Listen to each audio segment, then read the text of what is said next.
Lamentation 2.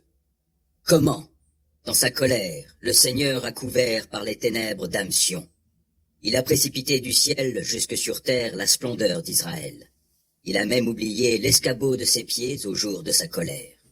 Le Seigneur, sans pitié, a englouti tous les habitats de Jacob.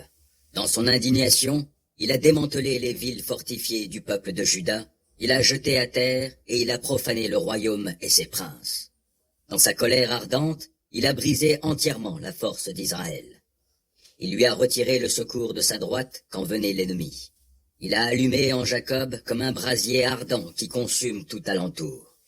Il a bandé son arc tout comme un ennemi. Il a brandi sa droite tout comme un assaillant et il a massacré tout ce qui charmait le regard. Il a déversé son courroux comme un feu sur la tente dans laquelle vivait la population de Sion. Le Seigneur a agi en ennemi, il a englouti Israël, a englouti tous ses palais et a détruit ses forteresses. Et pour le peuple de Juda, il a multiplié les douleurs et les plaintes. Il a forcé sa haie tout comme celle d'un jardin. Il a détruit le lieu de la rencontre qui lui appartenait.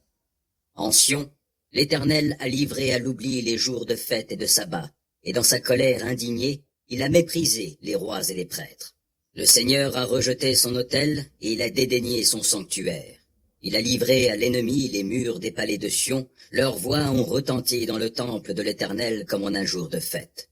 L'Éternel a résolu de détruire les remparts de Damsion. Et pour les niveler, il a étendu le cordeau. Il n'a pas retiré sa main avant de les avoir détruits. Il fait mener le deuil aux remparts et aux murs. Les voilà délabrés, les uns comme les autres. Ses portes se sont effondrées à terre. Il a détruit tous leurs verrous, il les a fracassés. Son roi et ses ministres sont en exil au sein de peuples étrangers. Il n'y a plus de loi, et ses prophètes ne reçoivent plus de révélation de l'Éternel. Les responsables du peuple de Sion sont assis sur le sol et gardent le silence. Ils ont revêtu des habits faits de toile de sac, et ils se sont jetés de la poussière sur la tête. Les jeunes filles de Jérusalem courbent la tête vers la terre. Mes yeux s'épuisent à verser des larmes et je suis tout bouleversé. Tout courage me quitte à cause du désastre qui a atteint la communauté de mon peuple, à cause des petits enfants et des nourrissons qui défaillent dans les rues de la ville. Ils disent à leur mère, « Où y a-t-il du pain? Où y a-t-il du vin ?» Les voilà qui défaillent comme blessés à mort dans les rues de la ville, perdant leur dernier souffle sur le sein de leur mère. Que te dirais-je? À qui te comparer, dame Jérusalem? Qui pourrais-je citer pour ta consolation qui te serait semblable, jeune femme Sion? Ton désastre est immense comme la grande mer. Qui donc te guérira? Tes prophètes ont eu pour toi des révélations mensongères et insipides. Ils n'ont pas dénoncé tes fautes pour t'éviter l'exil. Oui, ils ont eu pour toi des révélations mensongères et illusoires. Les passants, sur la route, battent des mains à ton sujet, et ils sifflent d'horreur en hochant la tête à ta vue, dame Jérusalem. Est-ce là cette ville qu'on appelait jadis, beauté parfaite, joie de toute la terre? Vois, tous tes ennemis ont ouvert largement leur bouche contre toi. Ils sifflent, ils grincent des dents et ils s'exclament. Nous l'avons englouti, c'est le jour que nous attendions. Nous y sommes, le voici enfin.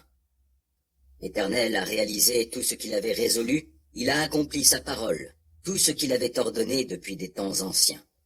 Il a tout démoli sans aucune pitié. Il a réjoui tes ennemis à tes dépens, et il a accru leur puissance.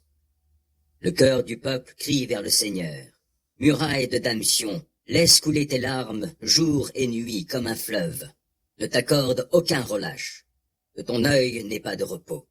Lève-toi donc, crie dans la nuit, au début de toutes les veilles. Épanche ton cœur comme l'eau devant la face du Seigneur. Lève les mains vers lui pour la vie de tes nourrissons, qui défaillent de faim à tous les coins de rue. Vois, Éternel, et considère. Qui as-tu traité de la sorte? Se peut-il que des femmes dévorent les enfants qu'elles ont mis au monde, les bébés qu'elles ont choyés? Se peut-il que l'on tue les prêtres, les prophètes, jusqu'au sein même du sanctuaire du Seigneur? Les jeunes, les vieillards gisent à terre dans les rues. Les jeunes filles et mes jeunes gens sont tombés par l'épée. Tu les as abattus au jour où tu as fait éclater ta colère. Tu les as égorgés sans aucune pitié. Comme en un jour de fête, tu as convoqué contre moi des gens qui sèment la terreur de toutes parts. Au jour où la colère de l'Éternel a éclaté, il n'y a eu ni rescapé ni survivant. Ceux que j'avais choyés, que j'avais élevés, mon ennemi les a exterminés.